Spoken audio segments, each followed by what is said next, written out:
Hi everyone, thank you for joining us today. Thank you for giving up your time for the third Raising a Reader session, the third Raising a Reader webinar of this series that we're running this week. I can see a few of you are saying hello in the chat box, that's great. If this is the first time you've attended this week, please do use the chat box. Say hello, hi India, let us know where you're from. What time it is, what you can see out the window. Hopefully the weather's nice. Thank you so much for joining us. Yeah, do let us know where you are in the world. Thank you to Charlotte Rance for hosting the session. If you've joined us earlier on in the week, you will already know who Charlotte is. But Charlotte has run some webinars for us previously on our Snappy Sound series, and will be running the session today. So the session will run for an hour. Already seeing, yeah, very sunny in Brighton. Yeah, huge thunderstorm last night. Charlotte's saying there was a thunderstorm last night. It was pretty crazy. The session today will run for an hour, so it will finish at 5:30 British summer time, and after the session you will automatically receive your certificate from the meeting invite email, and then within the next 24 hours or so we'll send you a link to watch the whole session again, the slides of the session, and copies of the slides for you to share with your colleagues, to check back on if you think you missed anything, or to just have for reference. So yeah, please do use the chat box. Great, hello Mongolia. Lots of people saying hello. Great to see so many names. Fantastic. So without further ado, I will pass on to Charlotte. Enjoy the session, everyone, and I will see you in about an hour's time. Thank you.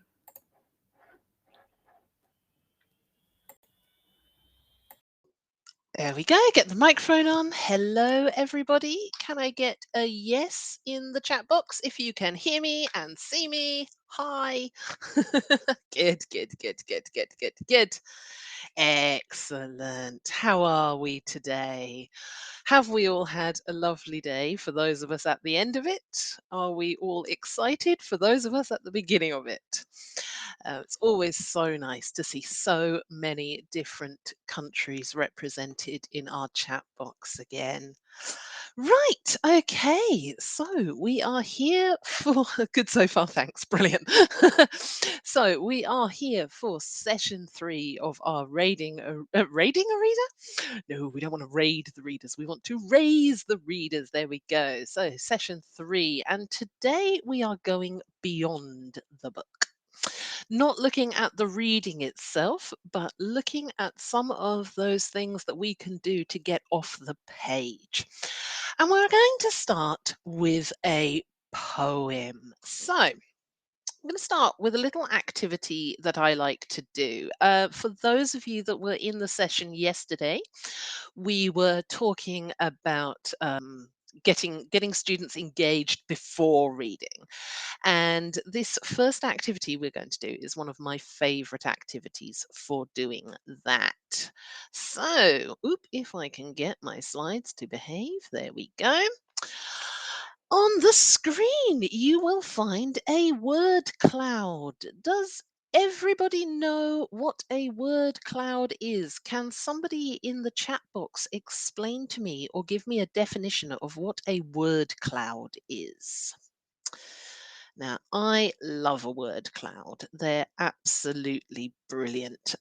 And they're a great way for providing a really light introduction to a text. So let's see if anybody can give me a definition for a word cloud. It's like a brainstorming technique. Yeah, they absolutely can be. They absolutely can be. Can anyone tell me why are some of the words on the screen bigger than others? Does anybody know? Why is the word book in this word cloud so much bigger than the word dragon, for example? Ah, brilliant. No, yeah, well done. Yeah, absolutely. They are written more often. So you can put a piece of text into a word cloud generator. The one I typically use is a word cloud called Word It Out. I'll put it in the chat box. Um, yeah, so Word It Out is my favorite one, and that's the one I use to make this. And basically, what you do is you put in a piece of text, and the more frequent a word is, the bigger it will appear. So it helps us when we're teaching language because it illustrates which words are the most high frequency and therefore the most important in the text. Fabulous. So, this is a word cloud that has been made from a poem. Can anybody tell me what they think the topic of this poem might be about? Yes, there are word cloud generators in Mentimeter as well. I love Mentimeter for quizzes. I generally still use Word It Out. I don't know, I guess because I'm, you know, you know what we teachers are like. We find something that works, we stick to it. So I've never actually used the word cloud feature in Mentimeter, even though I often use the quiz features. Yeah. All right. Any guesses on what our poem might be about? Big clue being the bigger words, of course. Story about magic spells and witches. Lovely guess there, Jazan. Fantastic. Any other ideas coming out? Fairy tale? It could well be. Could well be. Nicolene coming in. Books? Good guess. Very evidenced guess as well. I like it. A wedding, maybe. All right. So, would you like to hear this poem? Let's see. We are going to listen to a poem called I Opened a Book, and it's by a wonderful poet called Julia, well, poet and author, Julia Donaldson. I'm sure her name is familiar to many of you, especially if you are teachers of young children or parents of young children. She is very, very famous here in the UK. And this is a poem of hers called I Opened a Book. And I'm just going to read it to you. It's not too long.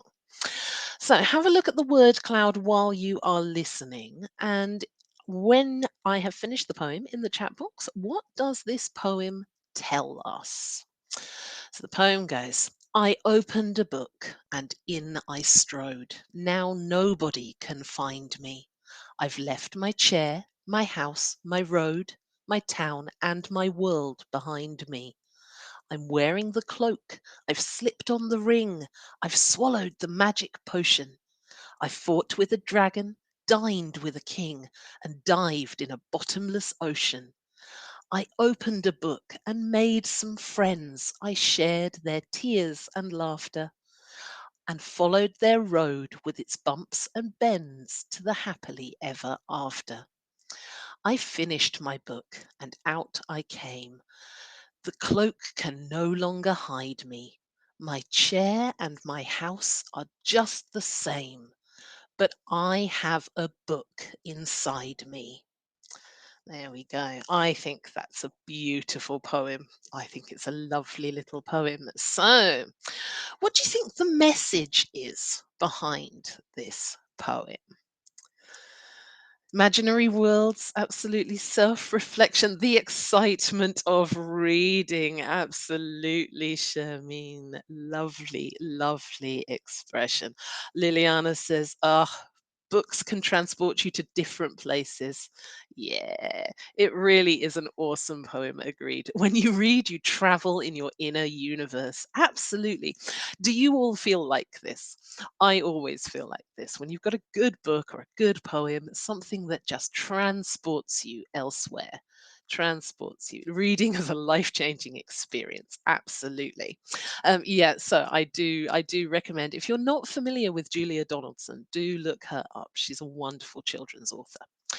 So, we are going to be focusing today on where books can take us and where books can take our students when we get off the page. So, we're going to start by talking a little bit about cross-curricular learning. And then we're going to be looking at some activities that will take us off the page a little bit. And then we're going to be ending by talking a little bit about reading projects.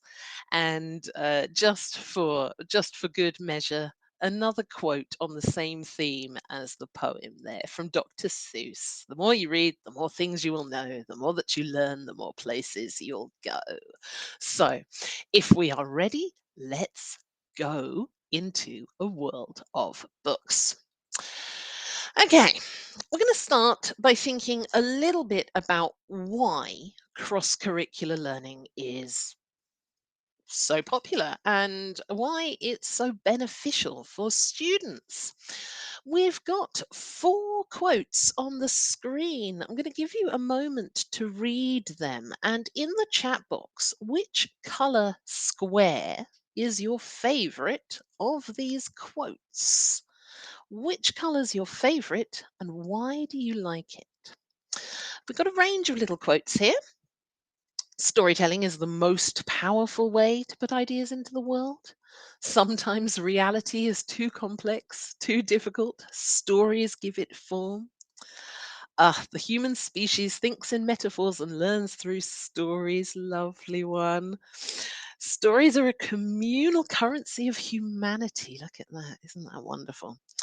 So, few people coming in, few votes for blue, few votes for grey. Give us your reasons. Let's see. So, let me find some of our lovely reasons down here. What have we got?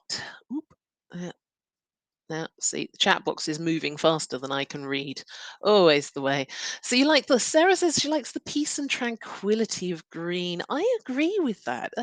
Life can get pretty hectic, pretty complicated, but stories can help us make sense of things.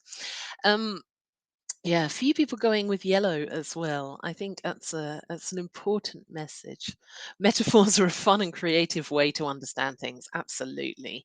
Absolutely. I think if I had to pick one, my favorite is probably the green, but I think they're all lovely quotes. Yeah, as Abdulaziz says, anyone can relate to the idea of having too much to say but being left speechless. So true. So true. And Riham, lovely. People never forget things when they're written in stories and metaphors we live by. Yeah. Yeah, that's absolutely true. Oh, what a nice thing to say as well, Josanne there. If we don't speak the same languages, stories like fairy tales and folklores give us identity and even common ideas. Absolutely. And of course, stories are the oldest way that humans have communicated and learned. So let's move on a little bit then to cross-curricular learning. We have had a opportunity to think about the sort of reason why we might use stories to open up different ideas. How would we define cross-curricular learning? What does this mean? If we say, we're in an English lesson, but we're having a CLIL lesson or a cross-curricular lesson, what might we be studying? Yeah, yeah. Let's see what comes out in the chat box on this one.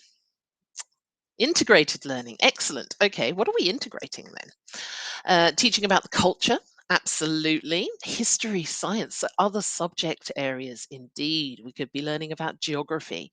We could be learning about all sorts of things. What sort of lesson do we think this picture represents? What cross-curricular ideas might we use this image?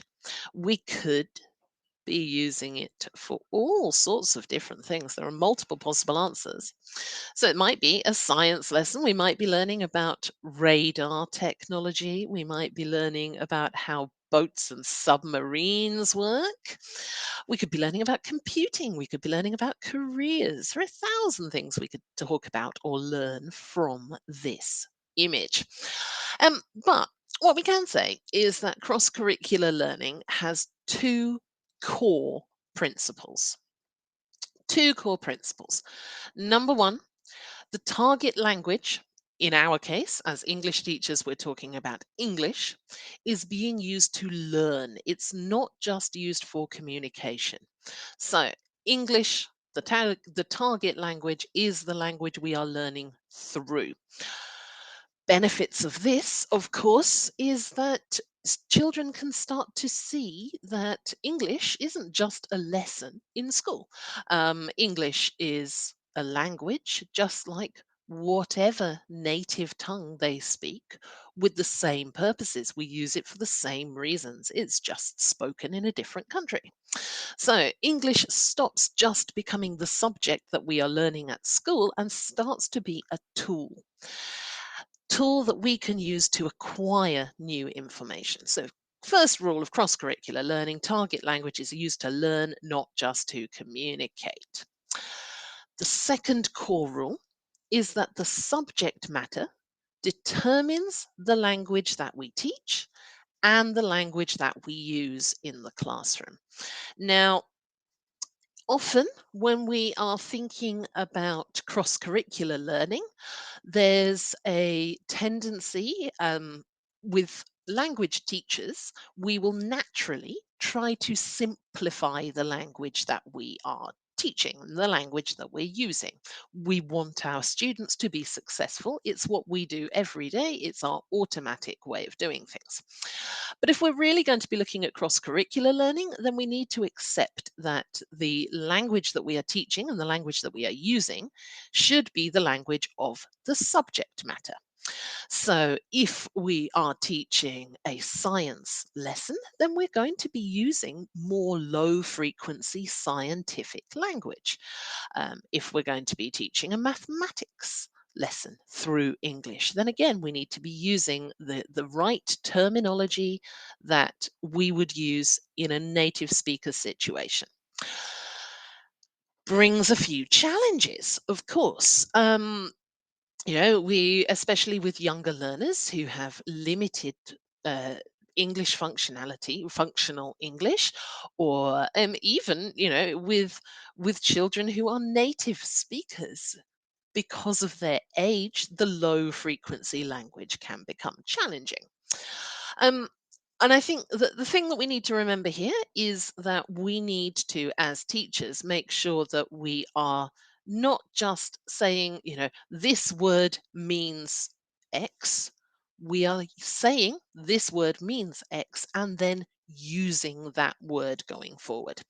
Now, I'm sure that for many of you, some of you will love teaching CLIL lessons. I'm in a very pro CLIL or cross curricular learning camp. But other teachers I know are not huge fans. Aha. Good question, Liliana. We will come back to that one in a little bit, I think. Let's try and answer that through um, through the through what we're doing. It's a very small difference in terms of terminology, if we're really honest, but we will look at it in a little bit. I'm not ignoring it. I will come back to it. Okay, so let's break this down a little more into 4 core sections. The 4 C's of cross-curricular learning. 4 C's of cross-curricular learning. They are not the same as the 4 C's of 21st century skills, although some of them are similar. So, what I would like you to do now in the chat box, choose one of these 4 words, and in the chat box, why do you think it is important in cross-curricular learning? How does it connect to CLIL? Let's have a look. Let's break these down a bit. See what we come up with. Okay, so culture. How do we think culture connects then, Maria? What's the connection? Zana has come out with the dark blue one. So content. How does content relate to cross-curricular learning? What is the content of a cross-curricular lesson? What does communication look like in a cross-curricular lesson? Okay, cognition, creative thinking. Nice. All right. You're absolutely right, a little bit there. So, cognition, cognitive sciences helps to harmonize between sentence and cognitive mapping. Ooh, nice. Cognition is the gateway to all of them. Very true. All right, let's have a look then. So, in terms of content, what we're talking about here is that the content of a CLIL lesson, a content of a cross-curricular lesson, should reflect the content of your own curriculum.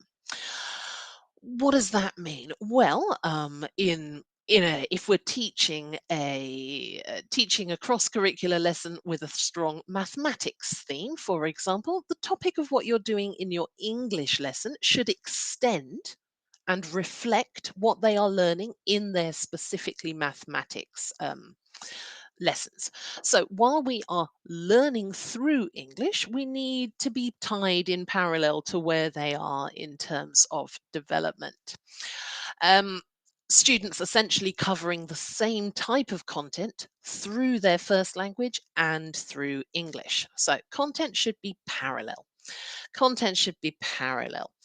Communication, of course, is very, very important. We want them to be using the language. And typically, we need to be able to reflect all four of our skills. So, listening skills, speaking skills, reading skills, writing skills coming through. Some very nice ideas coming out. I don't know what Indigenous knowledge systems are. Can Russell give me a little explanation of that? So, teaches pure science. I've not heard the term Indigenous knowledge systems before. Oh, I love it when I learn things. Okay, so content looks like facts, goals, and activities. Yeah, absolutely. The solid content of your lesson, but that should be reflective of what is happening in the language lessons as well. Cognition.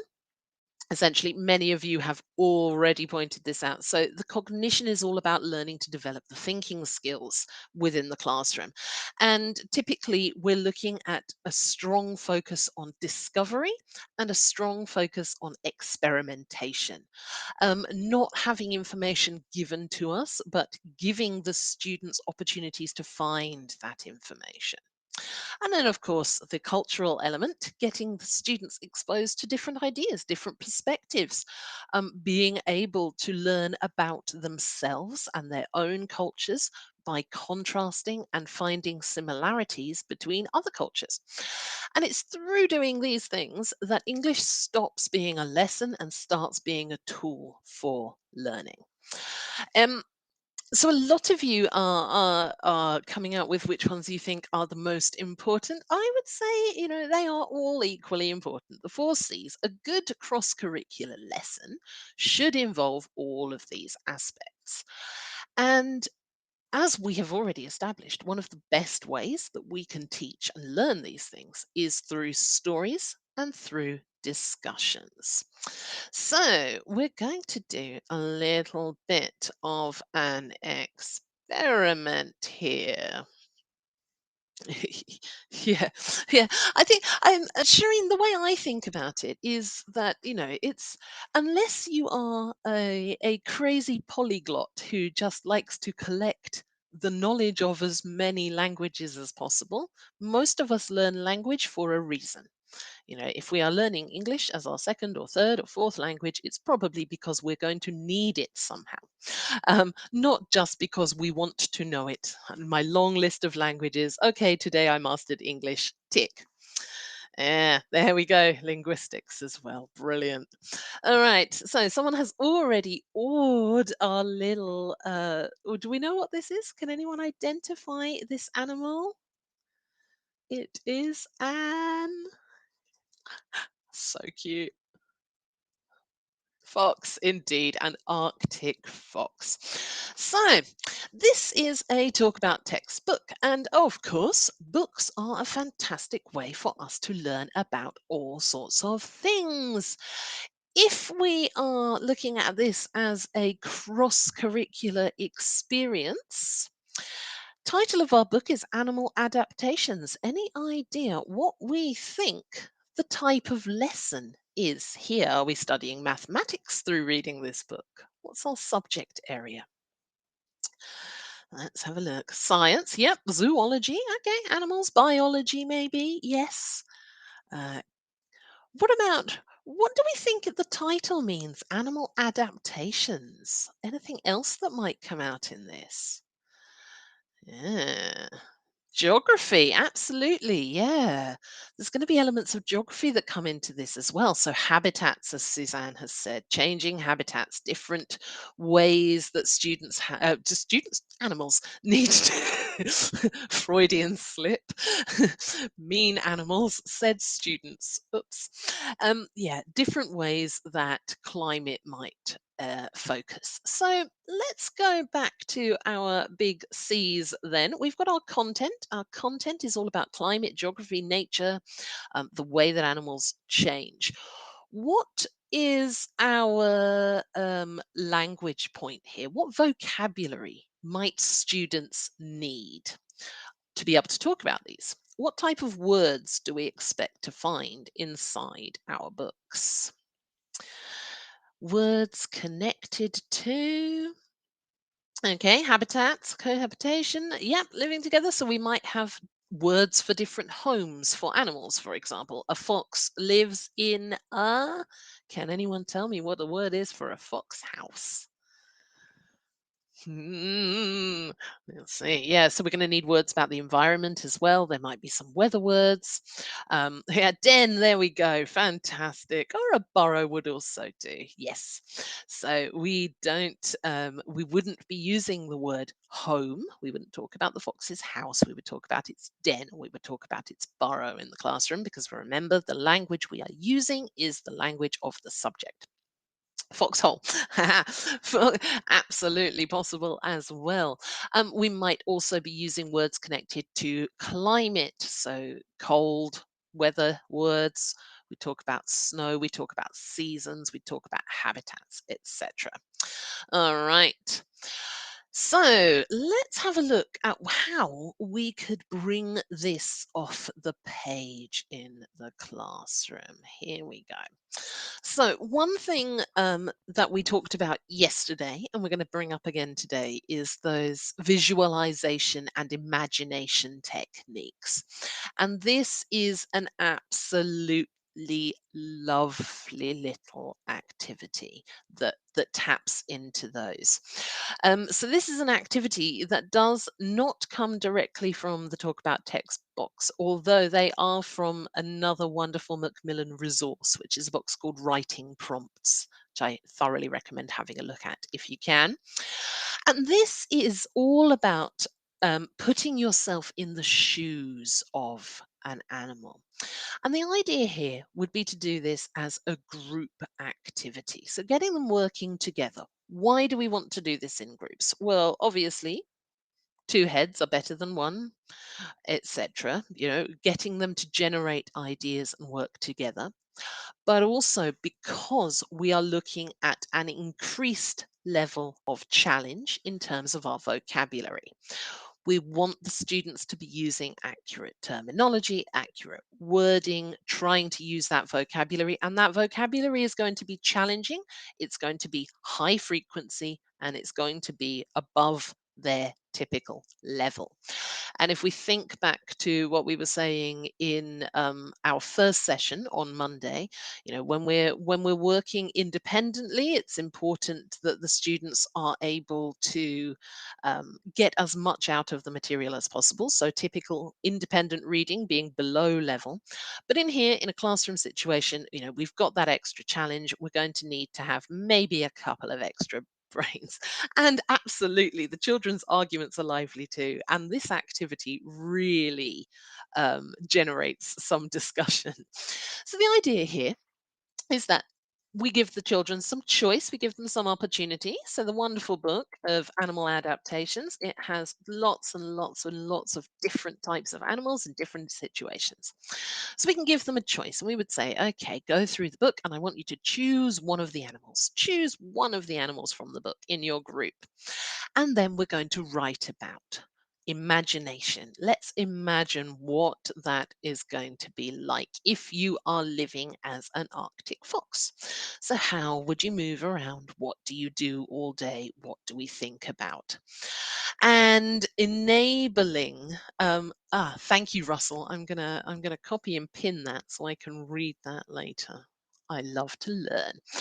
Okay, yeah, so talking about what life would be like. So, for example, if you are living life as an Arctic fox, you're probably going to move quite quickly.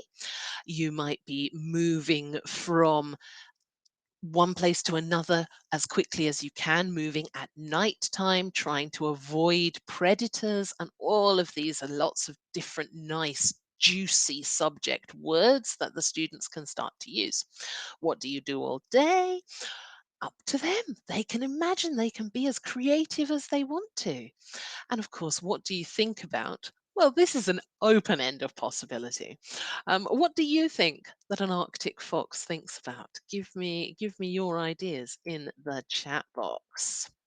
Now, you'll also notice at the top of the screen there are a couple of little websites written up there. Are any of you familiar with these? Story Jumper and Right Reader. They are really nice websites for Leandra thinks that the snow leopard is thinking, oh, this Arctic fox is thinking about going to the Caribbean on holiday. Why not? Me too.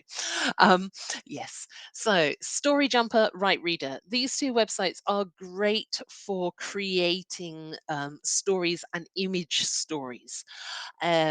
We've all found wonderful websites over the course of the last 2 years, as we've all been online in various states. And these are two of my favorites because they enable children to put pictures and sentences together, which is lovely for the primary situation. And they can make little comic books, little, flip books on the screen, etc. Yeah, Catherine says using Story Jump, it's a really good teaching tool. Yeah, it is good. Where they can put their money, I mean, food for winter. Very true.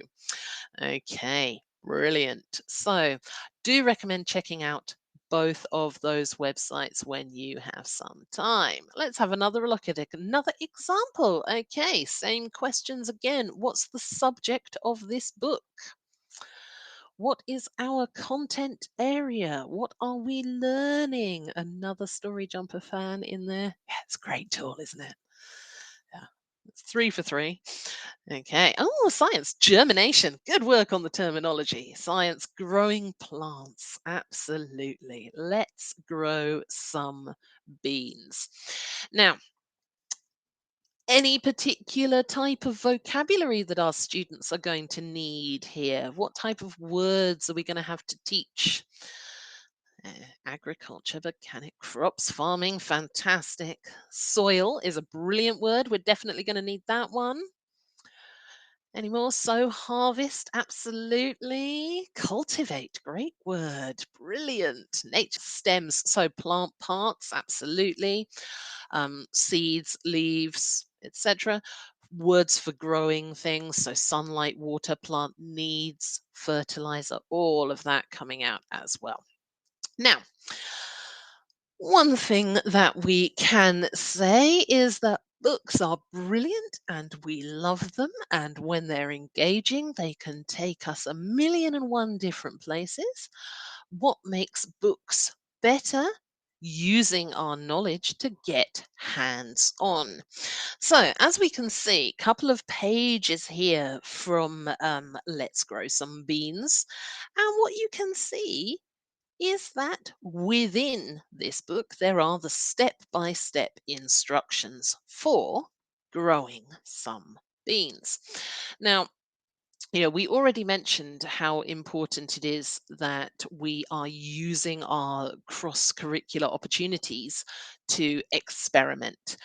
And one thing that we should say is that whenever possible, if we want to bring a book to life, if we want to bring learning to life, the best way we can do that is through hands on experience. And one of the things that I do like about the talk about text titles is that there are quite a lot of the non-fiction books which have step-by-step experimentation that the children can do. You know, um, it's going to be really interesting to learn about the life cycle of plants, how they grow, what they need to live from a book. But it's going to be 10 times more exciting to get in there and to do those things. Shireen, that's a no, I'm afraid, although I am working on one, so we'll get there eventually. Okay, yeah, so planting your own beans in school, it's something really, really simple. It's a 20-minute activity to follow the step-by-step plan in the school, in your lesson. It's all simple things that students can do, and this one has a really nice experimentation in it.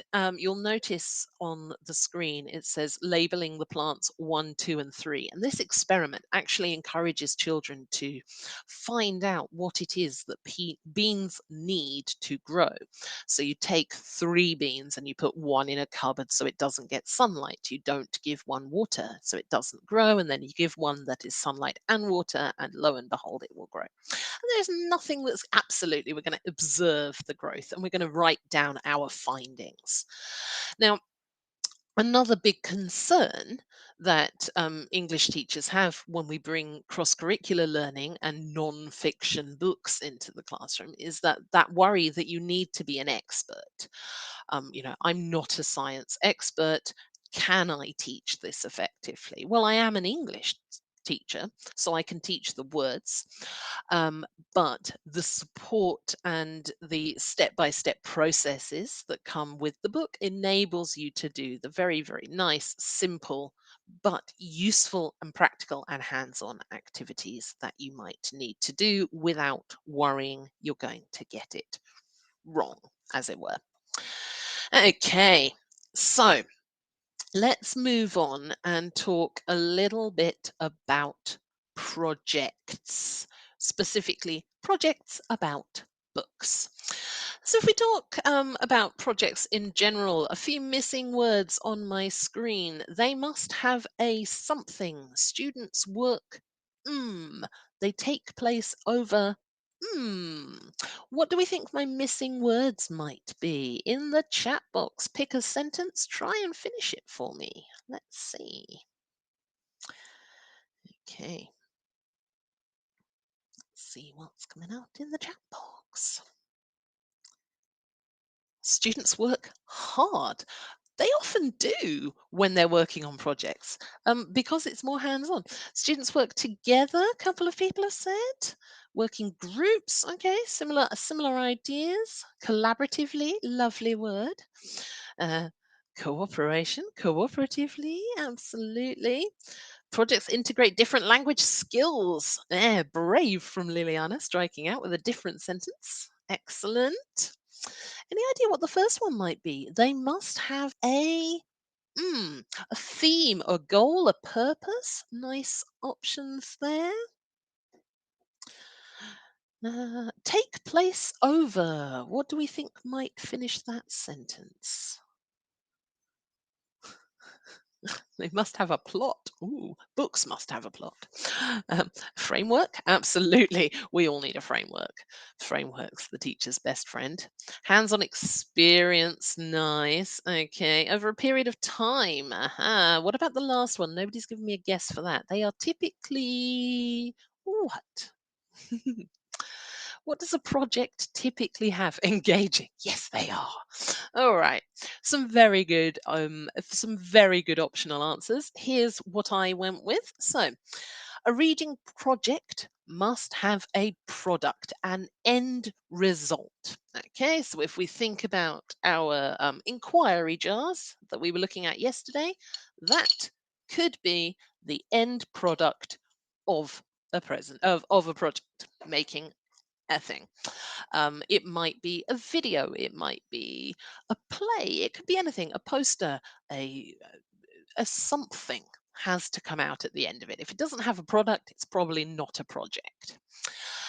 Students work autonomously. Now, a lot of people went with group work, etc., and that's absolutely fine. Autonomously here specifically means without the teacher. So they can be project groups, that can be project pairs, that's fine. They can work together. They're just working without us. So if the students are working autonomously, what are we doing? The teachers are monitoring, absolutely. Absolutely. Yeah, facilitating. Lovely word there. Thank you, Morticia. Yes, brilliant. Guiding. There's another one of my favorite words. Thank you. All right. Yeah, absolutely. We're there to support. We're there to hold hands. We're there to break up the fight. And maybe, as Metap says, if we're really lucky, having a quiet coffee in the corner. Yeah, so the students should be working autonomously. Projects take place over time. Now, projects can have different lengths. Just because we're saying project doesn't mean it's something that's going to last the whole month. We can have month-long projects, term-long projects, but a project might take over just a couple of lessons or even a project of one lesson where it's a nice short step-by-step process. They integrate different language skills. As we've already said, we need to be using as many of our skills as possible. So there's likely to be speaking opportunities, writing opportunities, reading opportunities, and also listening opportunities because they are working in groups often. And as we say, they are typically collaborative. So, what is the difference between collaboration and cooperation? There's a nasty one. How many of you have thought about that one recently? What's the difference between collaborative and cooperative? Uh,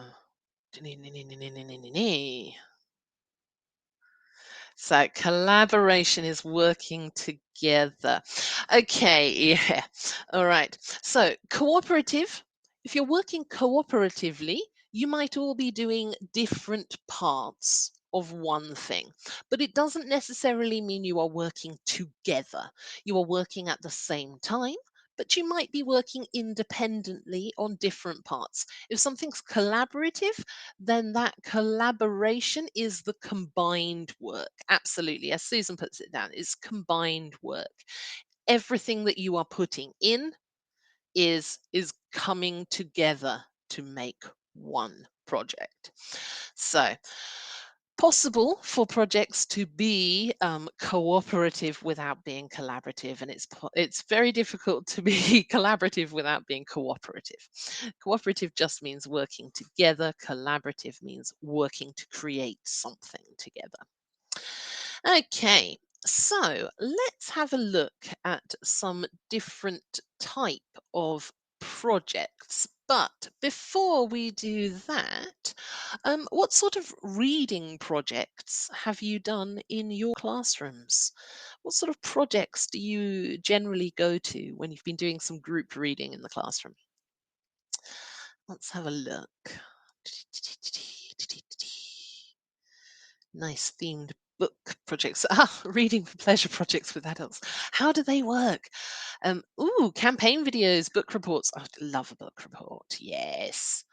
Story of the week, role plays. Absolutely.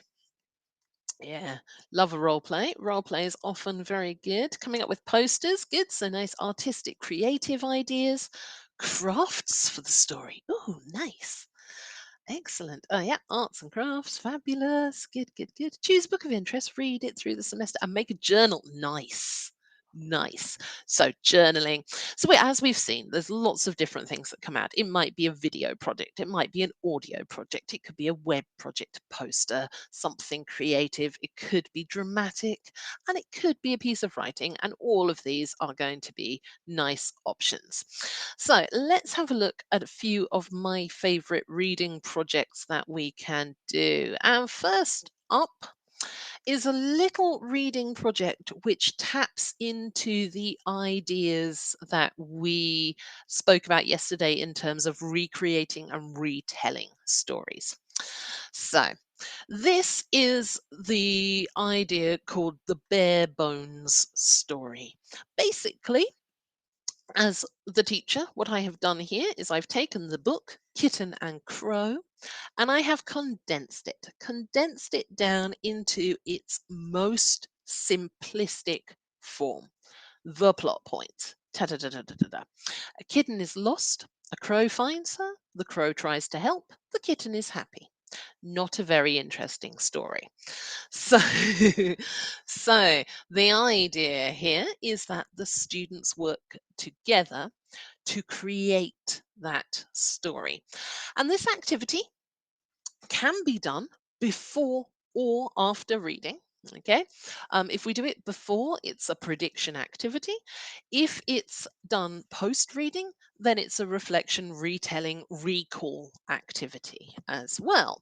Works both ways. But the idea is that the students take those bare bones of the story and make them into a fuller, more dramatic story. You can choose to do this as um, you could get them to make a video out of it when they finished it. They could do it as a written submission. They could do it as a dramatized version as well. One way I like to do it is through a website called Telescopic Text. And I'm going to be brave. I'm going to attempt to share my screen. Let's have a look. Right. Open window. Yes, please. Let me get that up. Okay. Hopefully you can see our um, screen here. It's come up a bit small. But what I like about telescopic text is that you can add extra information in and what you can do. So as you can see on the screen here, we've got my bare bones story. But if I click on the word kitten, we've added in a new word. So a small kitten is lost. If I click on small, a small ginger kitten is lost. A crow finds her. Where does the crow find her? On the path. The crow tries. How does the crow try? Tries very hard to help, etc. So the way that this works, and it's really, really nice, you just click on one of the words that exists and then you can write in it. So we can add in small ginger kitten. And I can press insert here and that will add my words. And if I fold the text back up again, we go back to the original text that was based on. Okay, let's go back to our presentation. There we go. So telescopictext.org. It's completely free.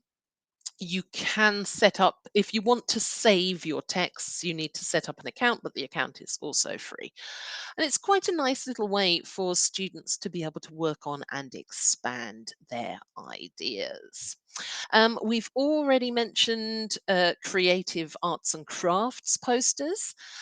Some of the things that I've done in the past, character scrapbooks. Um, do we all? I don't know if scrapbooking is an English or a British thing, or whether it's an international thing. Is if I say scrapbook to you, do you understand what I mean? A scrapbook being sort of usually something that kids make where you stick like the tickets of cinema trips that you've gone to or anything that you want to keep, different souvenirs. So the idea, good, okay. It's an intercultural thing. Brilliant. Good. I wasn't sure. Um, that's become more popular recently. Amazing. That's because we've all had too much time on our hands.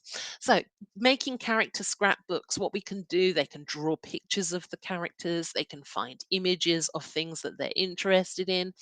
The example in this picture here is a Cinderella scrapbook. So, they've got a picture of a dress and they've got the picture of the shoes stuck in there.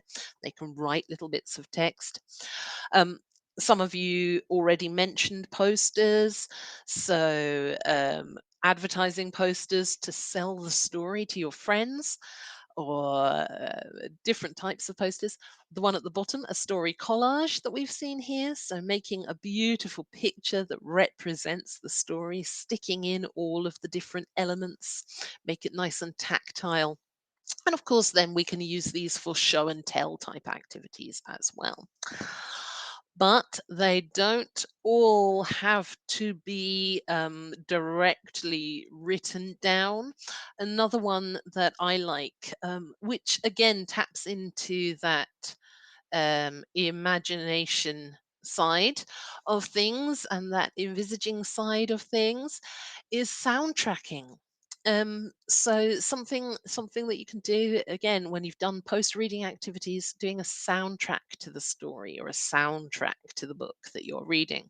So what we do here, identify the key moments in the book, the most important thing, decide how the characters are feeling in the story, choosing the appropriate songs or music that might go with that situation, and then sharing your soundtrack along with your explanation of why you chose this. So, for example, um, if we've got a dramatic moment, it might be like exciting tense music. They might choose their favorite tense music songs. If it's a romantic story, it might be romantic music, etc., etc. And they put that soundtrack together. So how do we tell the story through music? Absolutely. Yes. Okay. Brilliant. Right. We have got to the end nice and speedy today. So we've got a bit of time for questions. If you'd like to start putting some questions in the chat box, we will have a oop, look, pressing the wrong buttons here. Trying to drive my computer. Right. Okay. So, question coming up on assessment of projects. So, assessment of projects. Yeah, we live in a wonderful time. Assessment is getting better, especially assessment for project and long-term continuous assessment type learning. Um, Make sure that when you are assessing learners on their projects, they know what they're being assessed for. I think that the danger is that as teachers, yeah, checklists, absolutely. As teachers, we often, it's a little bit problematic. We say, we're going to be marking about how your beautiful projects are amazing, etc. And then we go through and we correct all the spelling. And we don't necessarily mark to the effort that has been taken, the creative aspects of it. And it's not just about getting the spelling right. So when we do assess projects, if we assess projects, we don't have to, make sure that the children know what they are going to be assessed on. Like, what are you looking for? Give them clear targets and then use those targets to actually do the marking. Yeah, have a nice rubric. Always good. And share that. And also, I think with anything, especially when it's project based learning, make sure um, make sure that the children have a model that they can work to as well. So, if you're going to get them to make a poster, make your own poster so they have something to aim towards. Um, yeah, so try to get some different options for them to work towards as well. So Russell has asked, do you think a literature review can be done with primary learners? Yes, it absolutely can. I mean, it can't be done to to a university standard. It has to be done in an age appropriate way, but there's no reason why it can't. I mean, as long as they've got a selection of different age appropriate texts, then they can, compare things. They can find information. They can compare like how the ideas are put together. They can take different ideas from different places.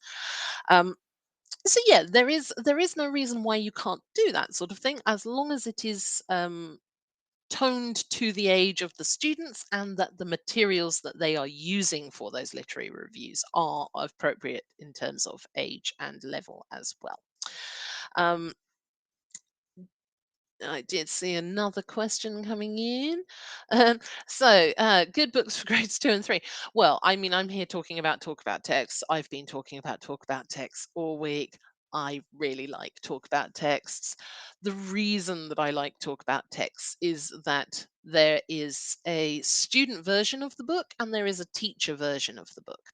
And the teacher's version has all of the questions that you need. So yesterday when we were talking about depths of comprehension and talking about sort of, moving from literal comprehension through to deeper comprehension, within talk about text, all of those different types of questions are embedded onto the page of the teacher's book. And also it's a nice mix of fiction and non-fiction. So if we think about sort of literature review, if we come back to that, then we can say, within a level there will be different books with different perspectives on the same theme. So you might get a fiction book about growing plants in the garden of the same level as the non-fiction book, How to Grow Beans. Interesting websites where we're able to download books for learners. Oof. There are so many. There are so many. So if you go to Macmillan International Curriculum, you'll be able to find a selection of different wonderful books that you can get.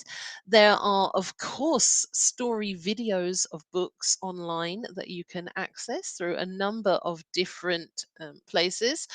There are also websites from other publishers as well, which have lots and lots of free books. But just making sure that if you are looking for materials for your young learners, that you are thinking about the language level, if it's not written for non-native speakers of English, and also the age appropriacy as well. So I absolutely shelved a question earlier. We were going to talk about the difference between transdisciplinary learning and cross-curricular.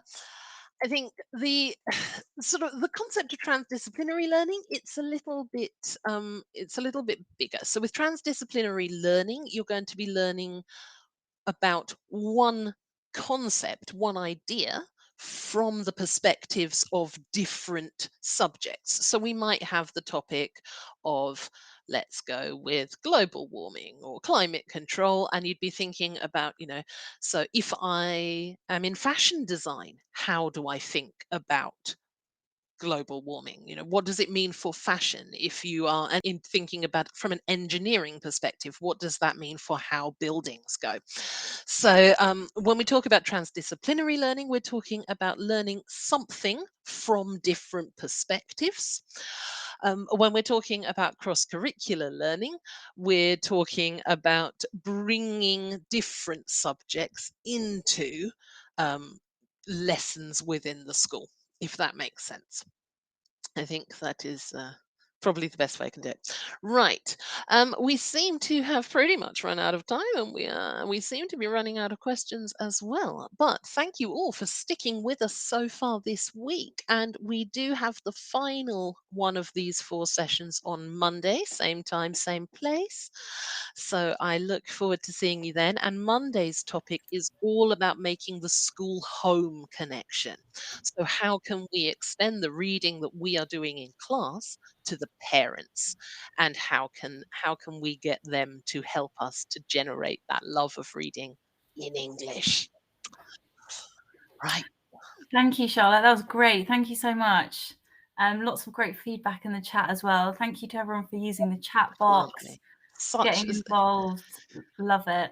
Yeah, you can't have a good webinar without a good chat box, and No, these lot have been exactly. fantastic, Lots of haven't great they? answers as well to some of the questions. So Yeah. thank you, everyone. Thanks for taking your time to join us today. As Charlotte said, please do come along to the last session of this series on Monday. At the same time on Monday, if you haven't registered yet, head over to our social channels and go, sign up now before the weekend, and we'll hopefully see you all on Monday. If you've been with us for all 4 sessions, you will receive a special online resource. So please do join us, and you will automatically receive your certificate after this session straight away. Someone's just asked the link Hang to on, register for the let next me get session. it. Give me one Oh, brilliant. second. I was going to say it's on our social media channels, but Charlotte is on it. I am going to give you the link in the chat box. Excellent. Thank you so much, If I can Charlotte. press the button that says webinars. And yeah, we'll be sending you in the next 24 hours, we'll send you the slides for the session today and also the recording, so you can share with your colleagues, watch back if you think you missed anything. Someone's just said, has the previous session been emailed or shared yet? So that went out today. So if you can't find that in your emails, just email us at the International Curriculum email address, and we can share those with you. But we will be sending all of the slides and all of the recordings for all of the sessions at the end of the week if you've attended all four sessions. So Yes. thank you, Charlotte, for sharing that. That's No great. worries. You'll have to scroll down and it will be the bottom one on that list. Thank you so much. Yeah, please, we'll hopefully see you all on Monday. Hope you all enjoyed that session. Enjoy the rest of your day, afternoon, evening. And thank you so much again, Charlotte, for a great session. And thank you for all your support Thank as you. well. Thank you Couldn't do so it much. without you. Thank you, Charlotte. We can do it without you, to be fair. Oh, well, there we go. Teamwork. Thank you so much, everyone, and hopefully see you all on Monday. Yes. Thank Thank you. you. Bye. Bye.